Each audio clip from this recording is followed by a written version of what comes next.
अंधविश्वास और विश्वास में एक सुई जितना गैप होता है और इसे किस तरह वर्गीकरण करा जाए, किस तरह से इसे परिभाषित करा जाए, ये आज तक संभव नहीं हो पाया है। जो चीज़ें अनुभव करता है, जो चीज़ें जिस तरह से घटनाएँ घटित होती है, इंसान जिस तरह से उसे एक्सपीरियंस करता है, उसी तरह से उन चीज़ों को अंधविश्वास और विश्वास की कैटेगरी में बाँट देता है।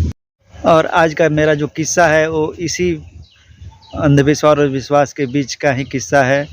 तो आप सब तय करिएगा कि ये अंधविश्वास की श्रेणी में आएगा या विश्वास की श्रेणी में आए, क्योंकि जो मैं किस्सा आप सबसे साझा करने वाला हूँ एक लड़के की आप बीती है और वो पिछले साल की घटना है।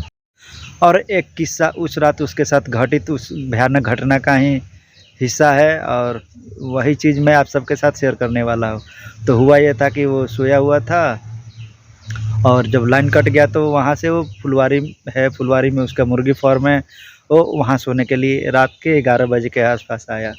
और जब वो यहाँ सोने आया तो लाइन तो थी नहीं, हवा भी नहीं चल रहा था, तो उसे नींद नहीं आ रही थी।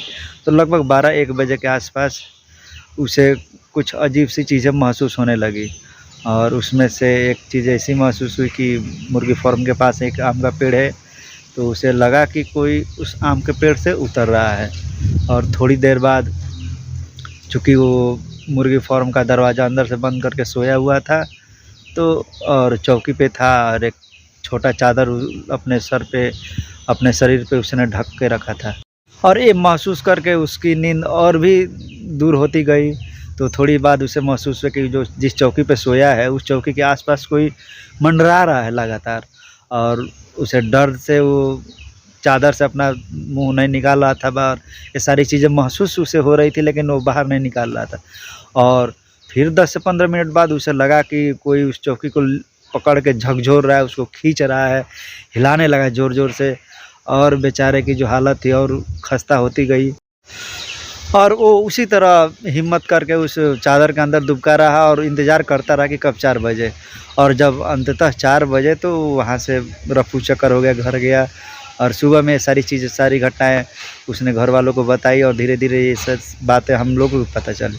और मैं इस घटना पे यकीन इस वजह से करता हूँ कि वो एक तो इंटर का भी इस साल वो पास हुआ है और दूसरी चीज़ कि इसी सेम जगह पे और सेम तरह की घटना उसके पिताजी के साथ भी घटी हुई थी। तो इसलिए मुझे लगता है कि भाई ये सही चीज़ है।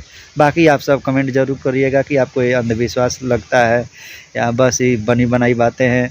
और मेरा ये ब्लॉग आपको कैसा लगा कमेंट ज़रूर करिएगा। अच्छा लगा तो लाइक कर दीजिएगा, शेयर कर दीजिएगा और मेरे चैनल पे नहीं है तो मेरे चैनल को सब्सक्राइब कर लीजिएगा।